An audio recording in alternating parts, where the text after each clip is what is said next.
Action. Ya. Bus Malam.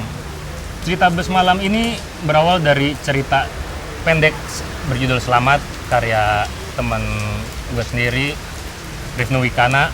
Begitu gue baca, wah ini cerita menggugah hati banget. Gue baca juga, wah ini kayaknya mungkin dari kisah nyata. Beneran gue nggak nanya sama Rifnu sih ini kisah nyata apa enggak, tapi menurut gue kisahnya udah begitu keren. Gue bilang ya kita jadiin skrip aja gimana gitu. Ini perjalanan yang gue alami, kisah nyata. Gue pernah ke satu daerah, ternyata daerah itu ada konflik, dan gue ada di dalam bus. Itu tegang banget, Mil. Tiba-tiba gue disuruh turun, periksa KTP. Ya laki-laki turun. Kita turun, kita disenter muka kita satu persatu. Kita ditodongin senjata. Gue nggak tahu itu kelompok apa. Gue nggak tahu apakah itu resmi atau tidak. Tapi yang jelas seluruh penumpang terteror. Orang-orang yang ada di dalam bus yang sama dengan yang lo alamin waktu itu mewakili masyarakat Indonesia yang ingin selamat, yang ingin perdamaian. Dan begitu nulis pun yang kejadian kayak gitu. Begitu nulis, sambil nulis di titik-titik tertentu, tahu-tahu air mata keluar sendiri. Jadi gue ngusap sendiri gitu, mewek-mewek sendiri. Nah, tapi gue pikir yang kayak gitu malah yang bagus. Kalau gue nulisnya aja nangis, ya hopefully begitu jadi film, yang nonton juga bisa ikut nangis.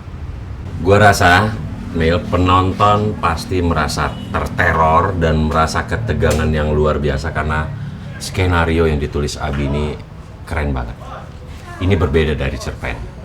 Ini lebih kompleks dan penonton harus merasakan apa yang gue alami. Dan gue yakin mereka pasti merasakan. Perjalanan bis dari satu titik ke titik lain, dia ngelewatin daerah konflik dan semua yang ada di penumpang bis ini punya kepentingan masing-masing. Nah, yang bikin menarik adalah semua penumpang ini sudah terbiasa lah di daerah konflik ya sebenarnya ya. Maksudnya disuruh turun, periksa KTP itu udah biasa buat mereka. Tapi ternyata di dalamnya itu ada satu pembawa pesan perdamaian. Jadi dia memang mau menyampaikan ke kota itu bahwa kita akan damai dan kita tidak akan perang. Sementara di kota itu lagi siap-siap untuk perang. Nah, jadi bis ini dicari sama semua orang.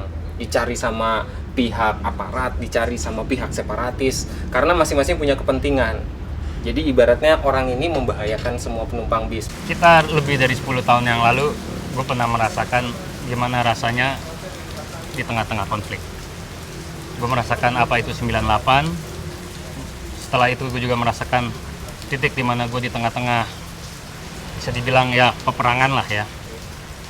Mungkin gue bisa ngasih sebutin di sini, cuman ya di daerah konflik, di situ kita ngelihat bahwa yang ketakutan kita bukan hanya untuk menyelamatkan diri sendiri, tapi kita ngelihat dari mata-mata orang yang kita tatap.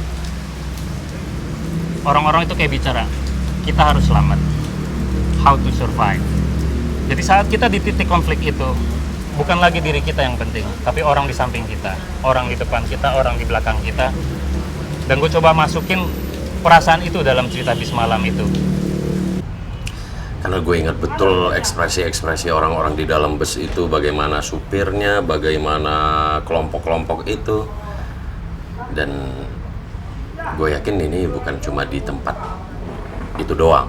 Ada beberapa daerah di negara ini yang mengalami persoalan yang sama.